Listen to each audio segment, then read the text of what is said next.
Caranya ada hikayat ya, tapi kita nggak tahu benar atau tidaknya, namanya juga hikayat. Ketika Nabi Musa lahir, sungai kuning yang biasanya keruh itu tiba-tiba menjadi jernih hingga terlihat sampai dasarnya. Orang-orang mengatakan bahwa sungai kuning yang biasanya keruh menjadi jernih itu adalah pertanda akan lahirnya orang yang suci. Itu salah satu yang mungkin tidak tertulis di dalam teks. Kemudian di dalam teks kelahiran riwayat Nabi Agung Punce tadi disebutkan bahwa Nabi Agung Punce lahir pada tahun ke-21 masa pemerintahan Raja Chou Liwang, atau pada tahun ke-22 masa pemerintahan Lu Xiaopong. Jadi ada dua raja yang ditulis di dalam hikayat teks tersebut. Yang pertama adalah Raja Chou Liwang. Ini adalah raja dinasti Chou yang berkuasa pada saat Nabi Punce dilahirkan. Kemudian yang kedua adalah Lu Xiaopong. Ini adalah raja muda. Raja muda daerah Lu, tempat Nabi Punce tinggal. Bapak Ibu para hadirin yang terkasih, ada juga literatur yang bunyinya demikian. Mungkin orang zaman dahulu senangnya begitu. Pada waktu Pangeran Siddhartha lahir, ayahnya memanggil peramal untuk meramalkan bagaimana masa depan Pangeran Siddhartha. Kita semua tahu apa hasil ramalan tersebut. Di antaranya tidak boleh melihat yang empat. Ya, nah pada saat Nabi Punce lahir itu juga sama. Jadi mungkin ini kebiasaan orang zaman dulu suka memanggil peramal. Nah, Bapak Ibu para hadirin yang terkasih, kemudian dipanggil peramal untuk meramalkan bagaimana masa depan anak yang baru lahir dari Ibunda Suci yang Secai dan pasangan Kong Suryade. Kemudian datanglah seorang peramal dan melihat bentuk bayi Nabi Punce masih kecil. Nah, bunyi ramalannya itu begini. Kata peramal itu, kalau dilihat dari alis dan wajahnya, maka bayi ini akan menjadi orang besar, orang yang bijaksana. Kata peramal itu. Kemudian kalau dilihat dari letak mata kanan lebih tinggi dari letak mata kiri, nah jadi Nabi Punce itu letak mata kanannya lebih tinggi dari mata kiri ketika beliau lahir.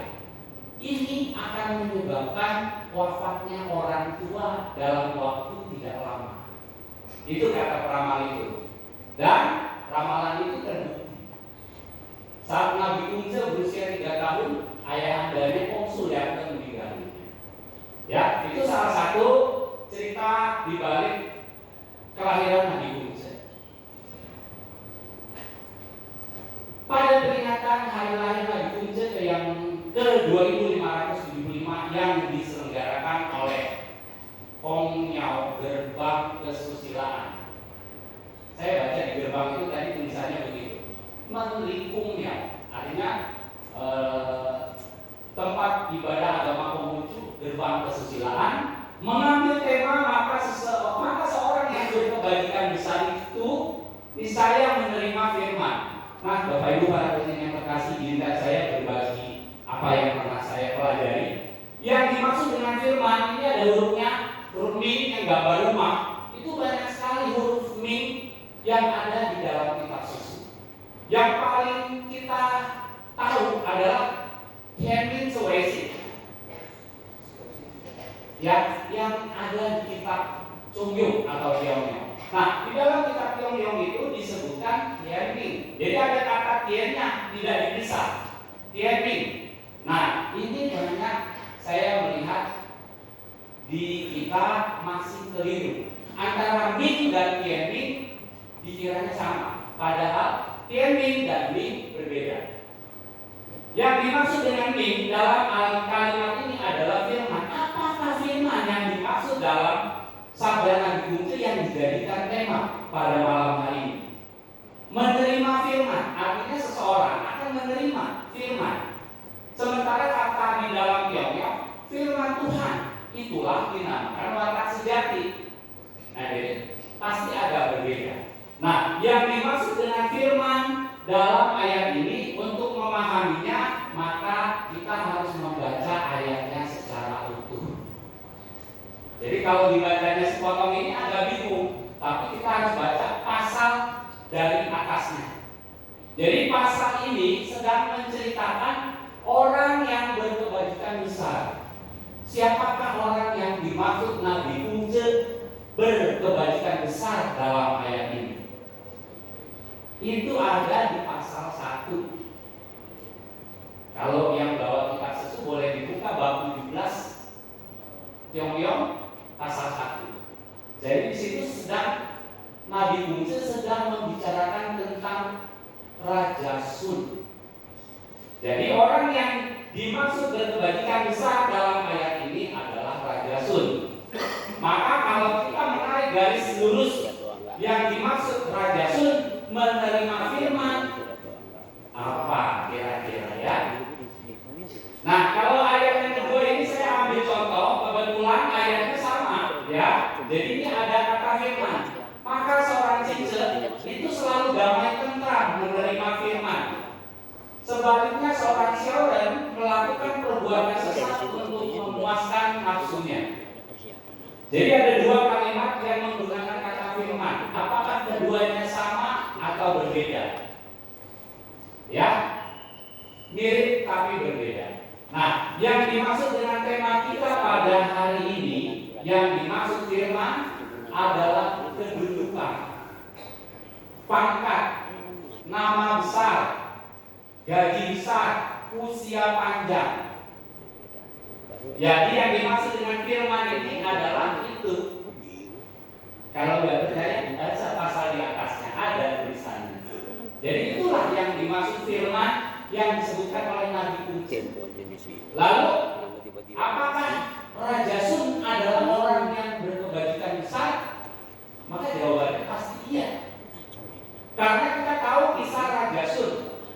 Beliau seorang anak piatu yang ditinggal ibunya pada waktu masih kecil. Kemudian ayahnya menikah lagi. Ayahnya punya seorang putra tiri yang begitu jahat sama Sun waktu itu awalnya. Ya, jadi Nabi Sun pernah diminta menggali sumur. Kita pernah baca ceritanya menggali sumur. Begitu udah di dalam, sumurnya ditimbun. Ya, ini kalau kita bicara ceritanya Nabi Sun. Coba Bapak pernah nggak baca kisah Nabi Yusuf? Mirip. Nabi Yusuf juga begitu sering dicelakai oleh saudara-saudaranya. Sampai akhirnya Nabi Yusuf pergi ke Mesir dan menjadi raja di Mesir. Nabi Sun seorang anak petani penuh. Di dalam kitab suci ini disebutkan bahwa dulu ketika Baginda Sun masih tinggal di gunung, dia seringkali meratap dan menangis kepada Tuhan. Apa ratapannya di tengah sawah? Ratapannya adalah begini. Ya mimpian. Jadi waktu itu sebutannya mimpian. Kalau sekarang kan ada buangkian. Kalau zamannya Nabi Sun itu sebutnya mimpian. Mimpian artinya Tuhan yang Maha Kasih. Apabila orang tuaku melakukan kesalahan atau dosa, maka yang mungkin tumpahkanlah dosa itu akibatnya kepadaku, bukan kepada orang tua. Inilah betapa luar biasanya Raja Sun yang ketika itu masih menjadi seorang petani. Jadi walaupun dia dibenci oleh orang tuanya, saudara tirinya, ibu tirinya, dia tetap tidak menaruh dendam kepada mereka. Karena itulah Sun masuk dalam kisah 24 anak berbakti.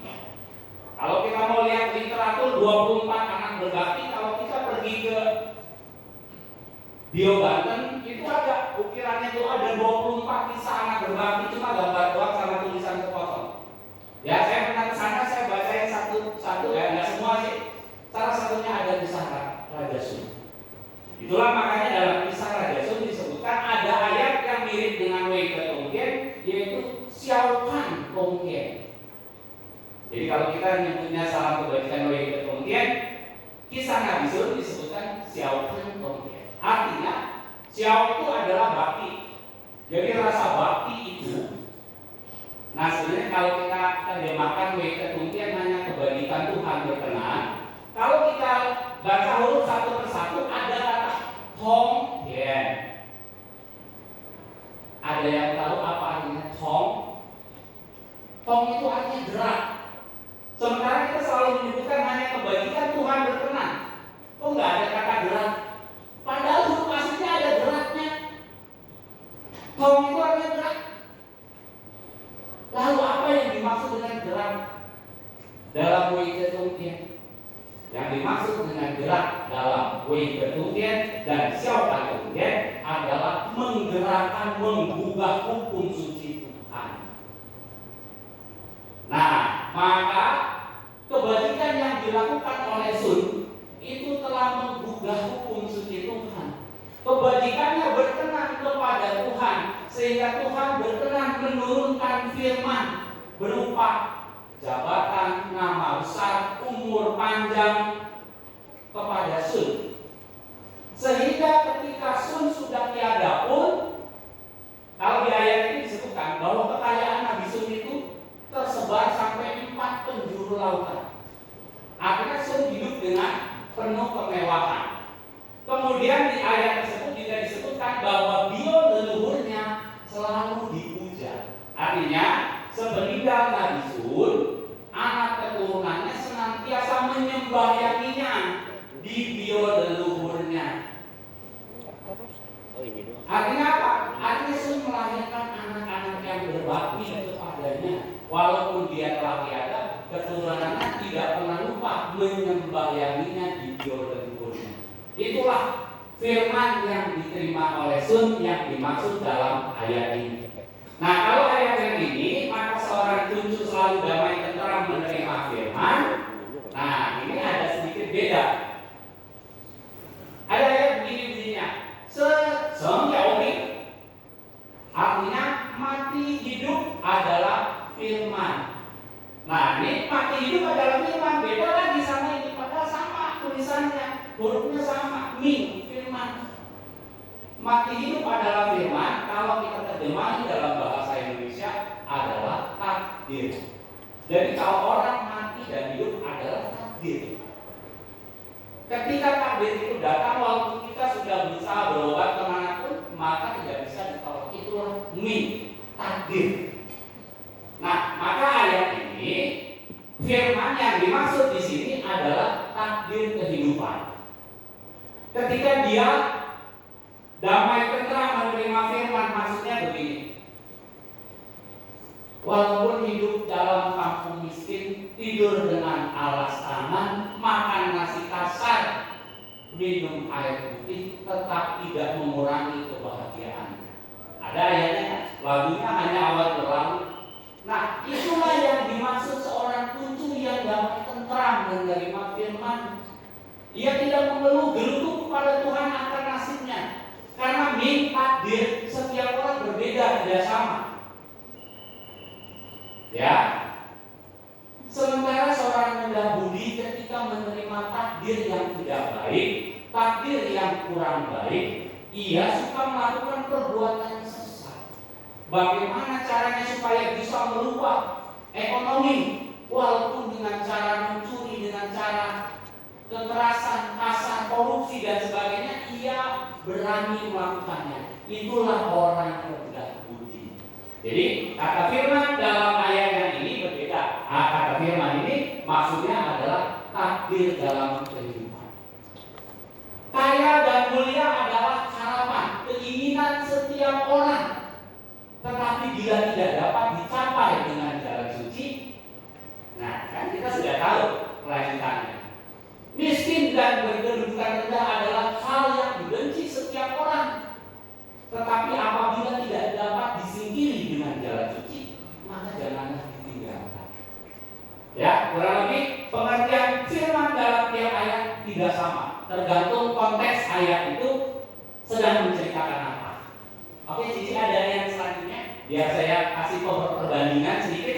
Nah, ini ada lagi di dalam ayat. Di dalam tangkau kongko, dulu saya waktu masih belajar agama kongko itu suka bingung, apa sih ini kongko? Di dalam tangkau kongko tertulis firman itu sesungguhnya tidak berlaku selamanya.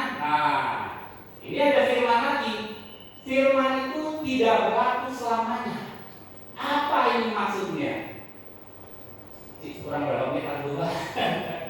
Oke, siap.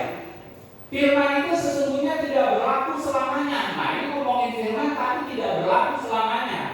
Maka dikatakan yang berbuat baik akan mendapat dan yang berbuat tidak baik akan kehilangan. Dalam kurung Suci 5:9-4. Jadi kalau ada keterangan di sesuk tulisannya begini, berarti tulisan ini awalnya adanya di Suki. Jadi dulu saya juga waktu belum lagi kok ada tulisan Suki, maksudnya apa ya? Kan ini sesuk kok ada tulisan Suki. Nah jadi ternyata ayat aslinya adanya di Suki. Ayat aslinya adanya di Suki, kemudian Nabi Musa mengutip, dimasukkan ke dalam percakapan. Ini dimasukkan di dalam ayat. Nah, baik, saya akan bahas firman itu sesungguhnya tidak berlaku selamanya. Nah, ini mirip dengan yang pertama. Firman yang dimaksud ini adalah kedudukan. Posisi kita saat ini para penginjil sekalian masing-masing. Ada yang jadi guru, ada yang jadi dokter, ada yang jadi pengusaha. Ya macam-macam profesi kita masing-masing. Nanti buat kita merenungi diri. Profesi yang kita, kedudukan yang kita sekarang emban, jabat sebagai firman, ya, itu tidak berlaku selamanya. Kok bisa? Bisa. Ada orang yang hari ini kaya, besok bisa miskin. Ada orang yang hari ini terhormat, dipuja, dipuji, besok masuk penjara. Banyak kita lihat berita. Inilah yang disebutkan bahwa firman tidak berlaku selamanya. Lalu apa yang menyebabkan firman itu bisa berlaku atau tidak berlaku? Jawabannya mudah. Yang berbuat baik. Nah, kalau kita bicara yang berbuat baik, apa itu perbuatan baik? Perbuatan baik yang tak lain dan tak bukan adalah kebajikan. Maka dikatakan orang yang berkebajikan besar niscaya akan menerima firman, sama aja. Yang dimaksud kebajikan adalah perbuatan yang dilandasi oleh 4 watak dasar manusia yang disebut SIN, yaitu perbuatan yang berdasarkan cinta kasih, kesusilaan, bijaksana, dan dapat dipercaya. Kelima, cinta kasih, kesusilaan, bijaksana, kebenaran, dan dapat dipercaya. Itulah yang dimaksud kebajikan. Orang yang melakukan perbuatan berdasarkan 5 perilaku tersebut, maka dikatakan ia telah melakukan perbuatan yang baik. Ketika ia melakukan perbuatan yang baik, maka firman itu akan tetap selalu bersama orang itu. Tetapi ketika ia melanggar kebajikan, maka firman itu akan musnah.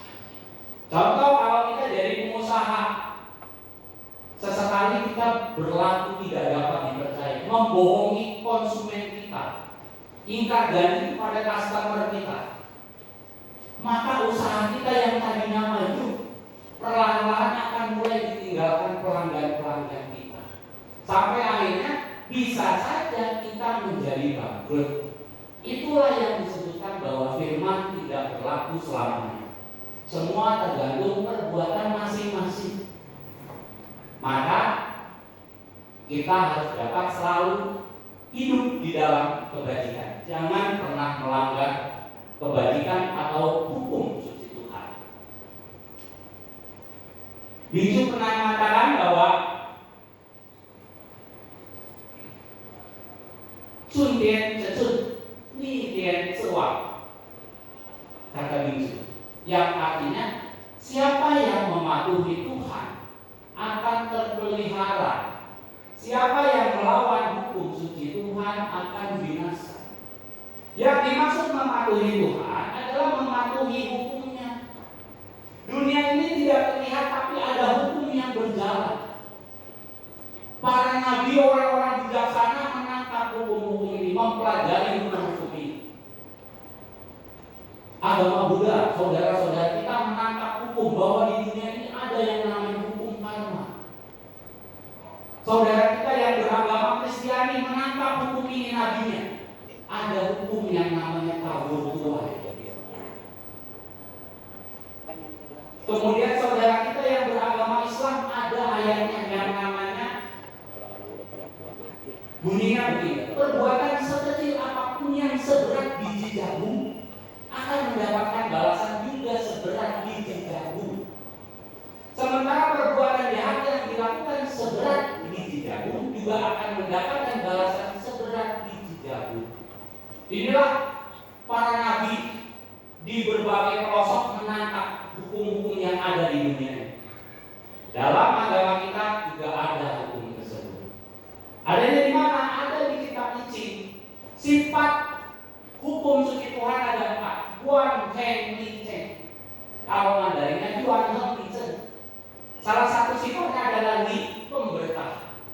Disebutkan bahwa li, hukum suci Tuhan itu memberikan orang akibat dari perbuatannya. Jadi di dalam agama Konghucu juga ada hukum itu. Namanya li, Guan Heng Li Cheng. Ya, li, pemberkah. Jadi hukum suci Tuhan itu memberkati orang yang berbuat kebajikan dan menghukum orang yang berbuat melawan kebajikan. Oke, ada yang lain? Sudah ya, itu aja. Oke, nah, jadi itulah yang dimaksud firman di dalam ayat kitab sesu kita. Tiap ayat berbeda. Tergantung konteks atasnya sama bawahnya, itu akan menentukan apa arti firman yang dimaksud.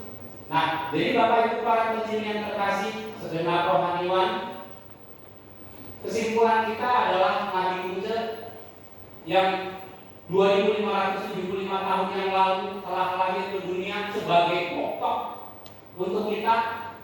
Marilah kita lebih giat mempelajarinya, menuruti ajarannya, memahami ajarannya, tidak melanggar hukum suci Tuhan, maka itulah jalan keselamatan bagi kita. Tadi di grup pengurus Matakin ada salah satu pengurus yang mengucapkan begini, selamat hari lahir Nabi Agung Punce, juru selamat umat Konghucu. Wah, saya baca kata-kata itu, ada kata juru selamat agama Konghucu. Maksudnya juru selamat bagi umat beragama Konghucu. Nah, maksud dari kata itu saya paham bahwa siapa yang mengikuti ajaran Nabi Punce maka dia pasti akan terselamatkan, baik dia di dunia ataupun di kehidupan yang akan datang yang kita mungkin tidak tahu apa yang akan terjadi. Tapi yang paling pasti, paling dapat kita buktikan selama kita hidup di dunia, kalau kita hidup di dalam kebajikan, dimanapun kita tinggal, kebajikan itu tidak akan pernah terpencil, dia pasti akan memperoleh tetangga. Ya, jadi kalau kita punya kebajikan, hidup dimanapun kita tidak akan pernah sengsara, karena pasti akan mendapatkan tetangga. Kalau kita kerja jujur, kalau kita kerja rajin, orang dengar siapa dia rajin, pasti orang berebut mengajak dia kerja sama. Nah, Nabi Sud yang seorang petani yang tinggal di Gunung Lisan, nama gunungnya itu tempat Sun tinggal itu Gunung Lisan, jauh dari istana Raja Yao. Maka dikatakan, Winter kemudian Uiwan Suci, ya. Jadi aslinya kalau kita panjangin hanya kebajikan Tuhan berkenan, tiada jarak jauh yang tidak terjangkau. Man Kausut, kesombongan mengundang bukti. Cien Sowi, kerendahan hati itu mendatangkan berkah. Maka kalimat beda kemudian yang aslinya panjangnya kayak gitu. Maka kebajikan yang dilakukan oleh Sun yang hanya seorang petani di tengah sawah, itu tiada jarak yang bisa menghentikan kebajikannya Sun sampai terdengar oleh Raja Yao yang berkuasa pada saat itu. Jadi zamannya Raja Sun itu kalau raja mau mangkat bukan anaknya yang dijadiin raja. Kalau zaman selanjutnya kan selalu yang jadi raja anaknya tuh. Apa namanya? Pangeran atau putra mahkota. Tapi zaman Raja Yao enggak gitu. Zaman Raja Yao itu walaupun dia punya anak laki-laki, kekuasaan kerajaan enggak diserahkan kepada anak laki-lakinya. Kenapa? Karena dia tidak ingin rakyatnya menjadi sengsara kalau anaknya ternyata belum memiliki kebajikan yang besar. Kemudian dia mencari kepada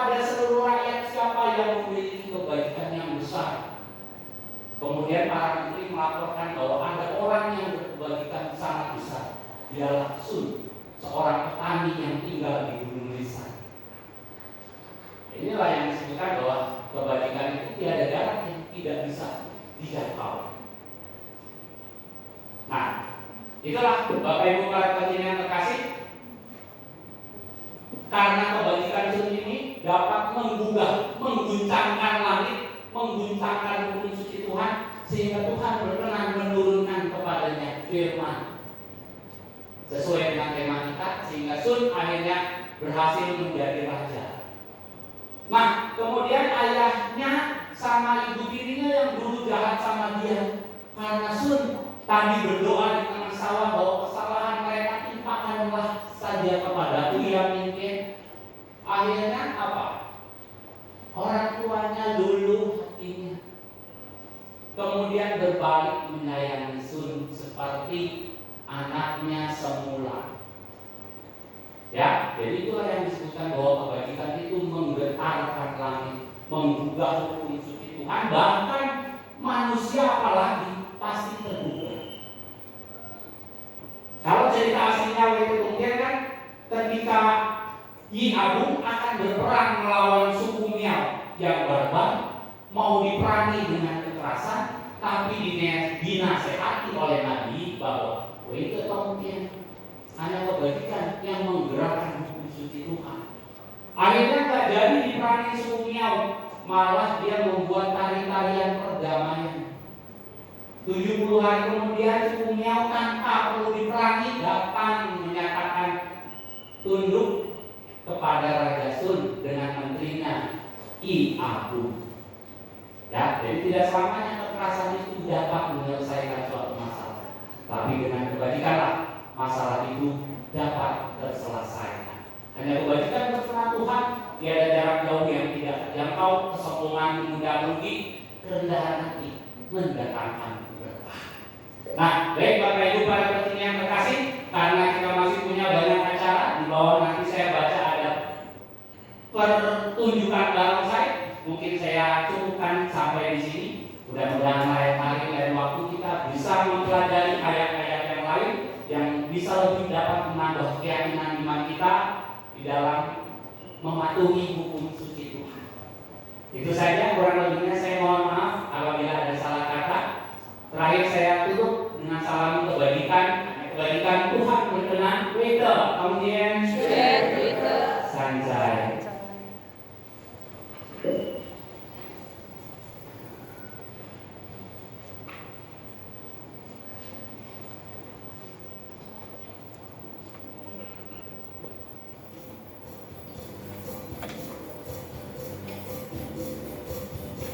Mari kita